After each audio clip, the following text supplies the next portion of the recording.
much for coming on here, and hopefully I'll be able to share some ideas and thoughts with people, I suppose, that are useful. I think bring the example of Cuba to somewhat closer to home for us. And I've been introduced to speaking about Alba, and I will get onto that, but I think what's very important, while people are very familiar with the tremendous achievements of healthcare in Cuba, I think sometimes we can stand back and we can sort of lionise almost Cuba from afar and these brave sort of valiant people and extend solidarity and sort of leave it at that.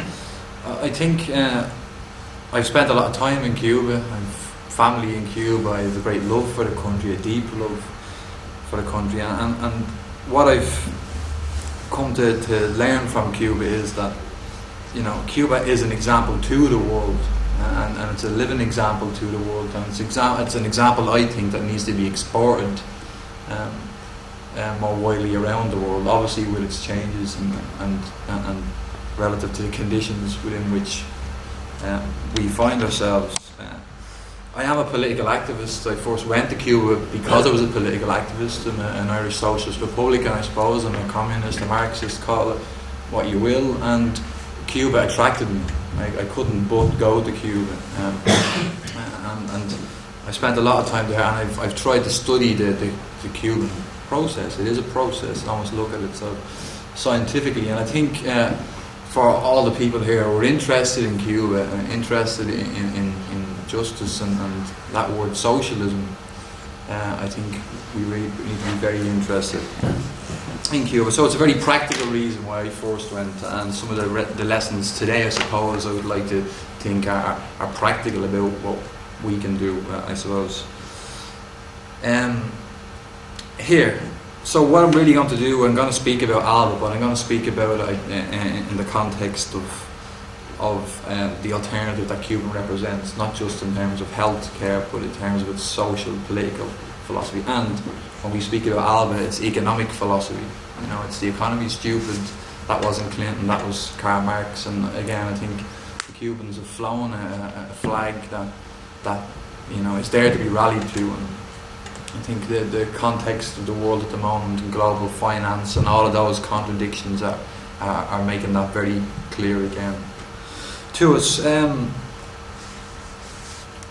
Like I said, we're very familiar with the achievements of Cuba. That small short documentary there, Let There Be Light, it testifies to the undeniable fact is that the poster that advertises this camp states that Cuba is a provider of healthcare to the world. I'm going to try and not, I've written some stuff down here, not repeat what David has already said. He's given a great overview of that. But Operation Milagro, I mean, it truly deserves its name. In English, that's, as you saw in the video, the word Milagro means miracle. And more people are having the gift of sight. So it's such an important and powerful thing to have, certainly if one is being deprived of it. And it is a gift to humanity. Just a statistic about Operation Milagro. On the 20th of August in 2005, on one day alone in Cuba, it's probably, I would think it's a world record, if such a comparison could be made. On that day alone, in 20 different hospitals in Cuba, there were 1,648 eye operations in one single day alone. And again, restoring sight to people. Where else on this planet would you see this amazing and exemplary feat? Like, where else on this planet would, you know, the wretched of the earth and the poor be attended to for free in such a way? I mean, it's quite as David has already alluded. I mean, it is quite staggering. It's something that those who believe in a different world, better world, socialism can't but see as exemplary. Just in terms of the international stuff and the lessons of Cuba that I would like to speak about, I think it's very important when we think about Cuban internationalism and its example, just to remind ourselves of exactly where Cuba has actually offered assistance and carries out solidarity work. And if you'll just bear with me for a second, I know it's a long list, but it bears sort of thinking about it. Let it roll over you. But in the Americas, Cuban doctors and assistants in some form or another in Antigua and Barbuda, Argentina, Aruba, Bahamas, Belize, Bolivia, Brazil, Colombia, Costa Rica, Dominica, Ecuador, Grenada, Guatemala, Guyana, Haiti, Honduras, Jamaica, Mexico, Panama, Paraguay, Peru, Venezuela, of course, Dominican Republic, St. Kitts and St. Nevis, St. Vincent, the Grenadines, St. Lucia, Suriname, Trinidad and Tobago. And I actually have countries from South Africa, it's probably most of them, in some form or another, Asia and Europe, Italy, Switzerland, the Ukraine. And actually taking quite a while to read through them there from the Cuban Ministry of Health. And again, I'll try and focus some of my thoughts in here, but I'm trying to learn the health lessons of Cuba. That's what I'm interested in, amongst others, but we're talking about health here. Such that we might be better equipped to bring about similar improvements in our own country, and that's again what I'm interested in, really, using human resources and intelligence to further, humanity and so on. It's very important that we locate Cuba within a wider economic and political and social context. Again, you'll find lots of people who look at Cuba and say, that's very good. What do we need to do in this country to tweak our system so it's as good? And it's a fundamental error, I think. You can't see healthcare without looking at everything else in Cuba, economics and economic philosophy as well.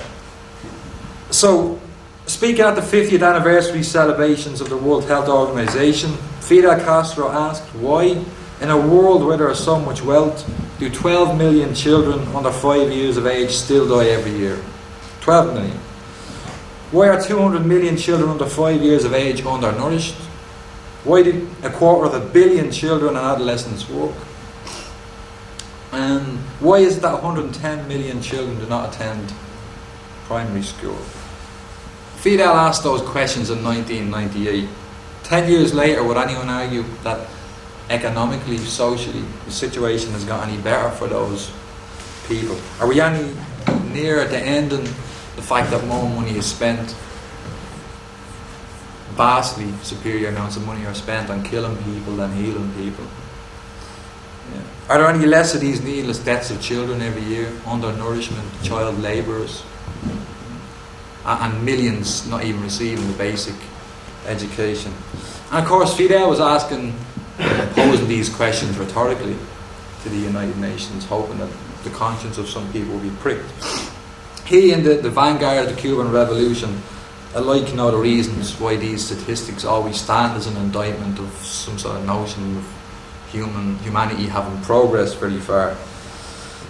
The increase in immiseration of humanity does continue apace. This last 10 years of boom and exponential growth, even more so.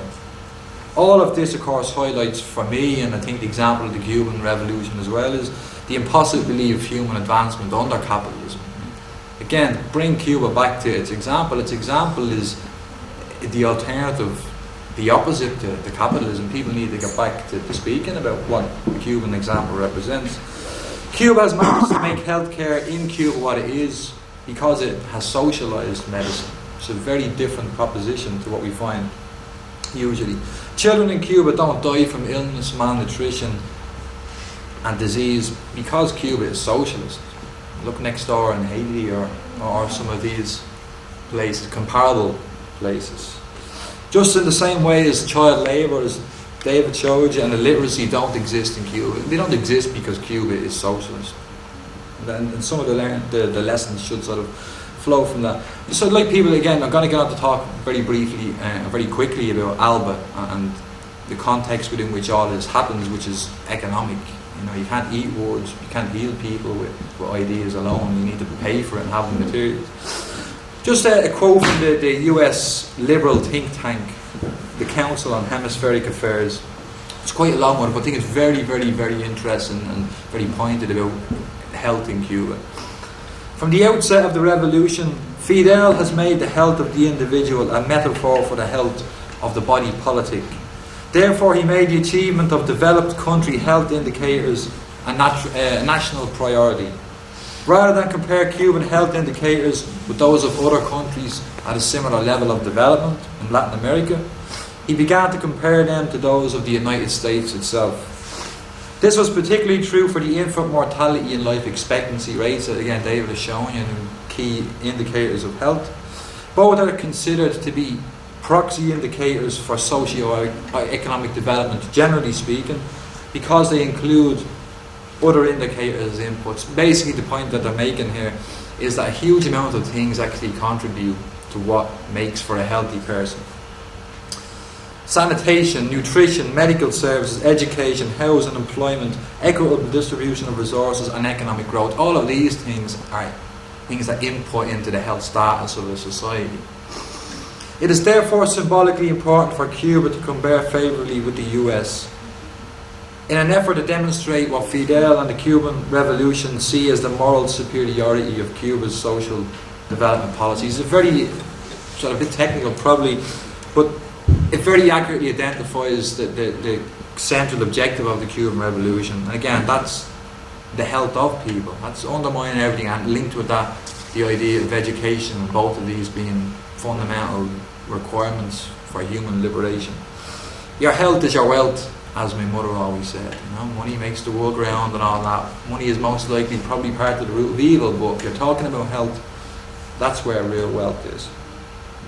In a world where the money spent in the US per annum on dog food and cosmetics alone would be enough to eradicate world poverty and hunger forever, a planned economy and socialised medicine are the only guarantee that one will enjoy good health. Again, the disastrous state of the Irish Health Service puts that into very stark relief.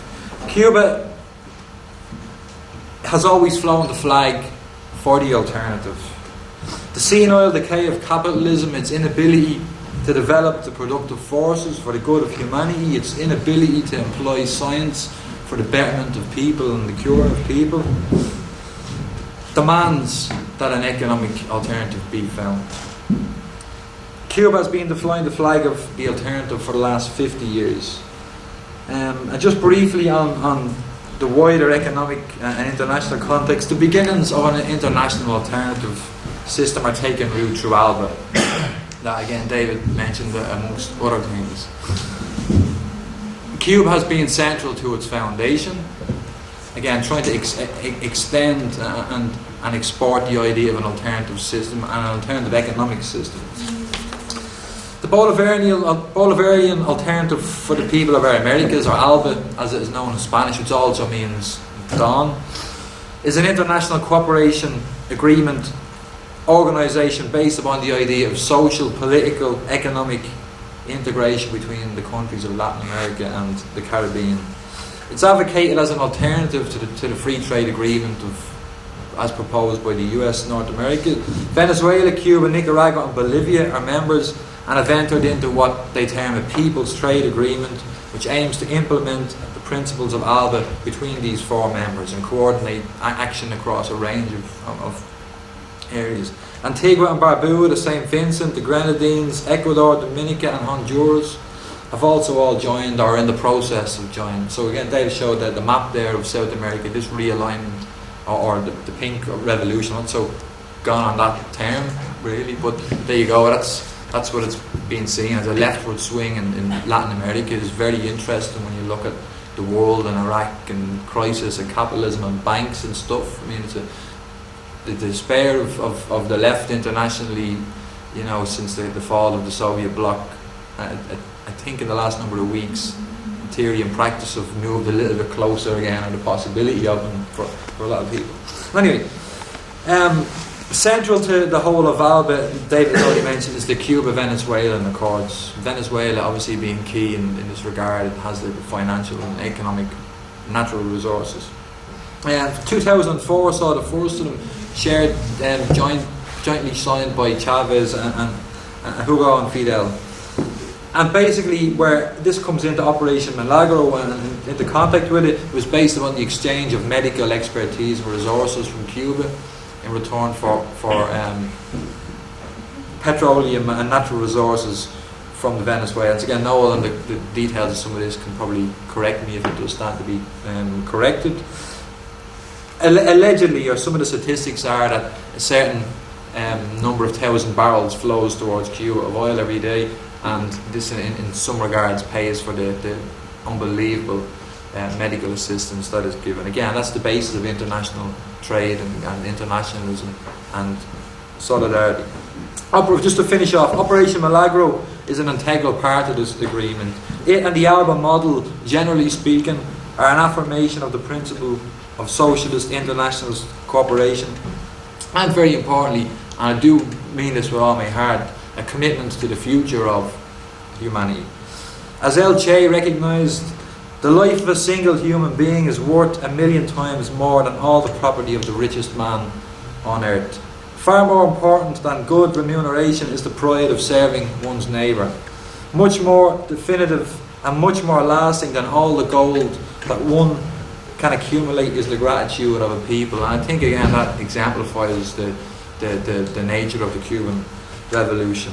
The revolution has shown that the health of the people of Cuba matters more than the pursuit of gold.